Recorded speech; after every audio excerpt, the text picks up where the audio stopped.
like to throw around the term admissions mistake very often. I don't really see how all Swarthmore students can supposedly think they didn't deserve to get into the school, especially since most Swarthmore students also think that they're predestined to one day save the world. I never really used to consider the possibility that I might be an admissions mistake. I mean, I am pretty sure I got in simply because I sent the admissions office some homemade candies. But that seems worthy of admission. That shows that I know how to make candies and how to subtly bribe a college admissions department.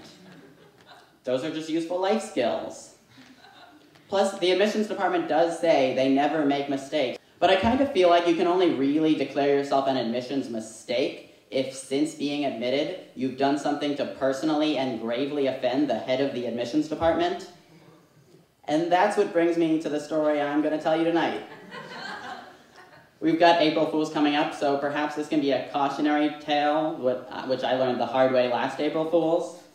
I've never been that much of a prankster. When I was in high school, I did convince one of my friends that taxidermy was a type of ice cream. If you couldn't guess, he goes to UPenn now. Aww. But basically, last year I wanted to do something April Fools related without expending any actual effort. So I Googled for pranks, and I found this website that'll let you send messages from any email address that you want to anybody you want to send it to, which is surprisingly easy. I'm pretty basic in terms of what I like to do. You know, I'm pretty easily amused. Basically, my idea of a good time is sending my friends messages from various school administrators telling them that horrible things have happened to them. One of my friends was going out with a guy who was such a mess he ended up getting kicked out of the school. Earlier that April Fool's, she pulled a prank on me where she tried to convince me she was freaking out because the guy was coming back to the school when he really wasn't.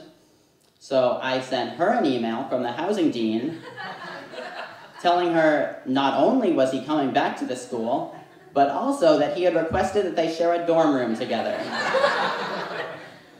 It wasn't too mean. She totally figured out it was me, because who else would waste their time doing this shit? I probably should have quit right there while I was ahead, but I didn't. The next email I sent was to my friend who's a McCabe scholar. She was fighting with her roommate a bit, and she's generally a bit ill-tempered and insane, but we love her anyway. Ariel Martino, anyone? Okay, so I sent her this email from Jim Bach, the admissions director. I'll bring it up.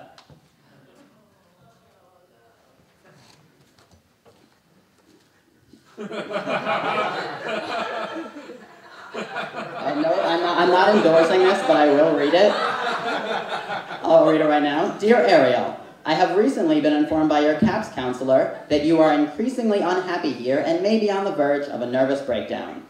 Your roommate has verified these claims and has additionally alleged that you are easily irritable and capable of violence.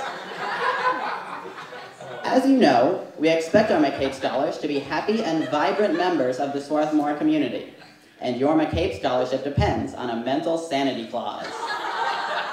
We are still hopeful for your recovery, but your scholarship is in serious jeopardy, and we must speak immediately.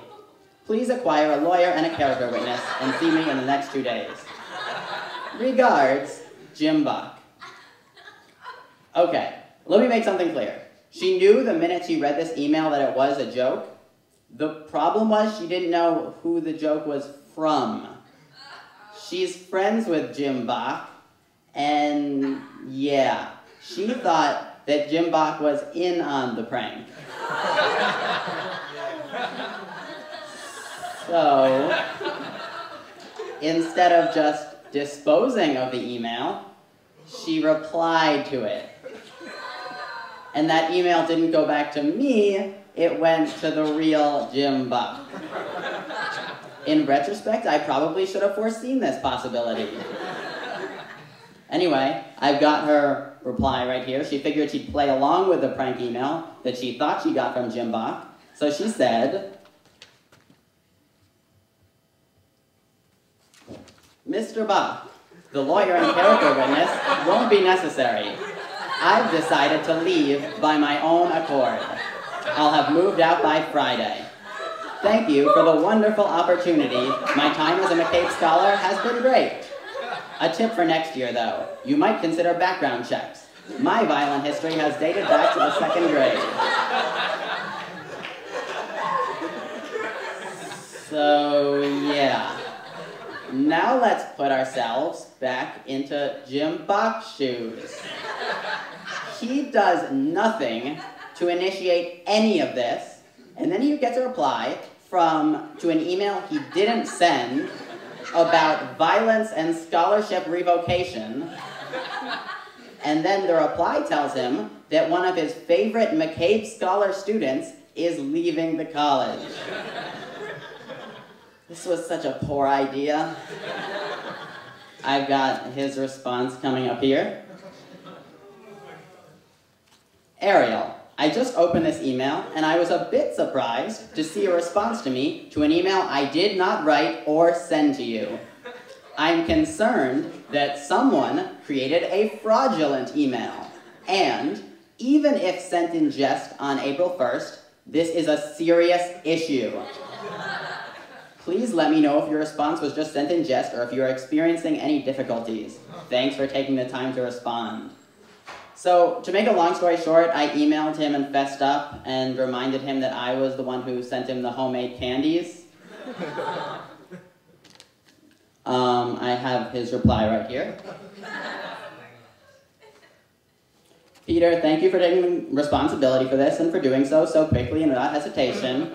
Ariel told me I should probably do that. I was just going to throw it out. I appreciate your honesty and forthrightness. Imagine my shock and dismay when I was unknowingly pulled in, even on April 1st. It's the threatening of the scholarship and the accusation of potential violence against another student using my name, even in jest on April 1st, which is most troubling. Thanks for assuring me that this was only a joke and a one-time occurrence. Jim. And by the way, I ate the caramels and visited the website. Still in business? So, since I confessed and apologized, he did let me off the hook. The candies probably didn't hurt anything. But it wouldn't have made a difference punishing me anyway, because I felt so bad about accidentally pulling this guy who admitted me into the school into some bizarre April Fool's social experiment.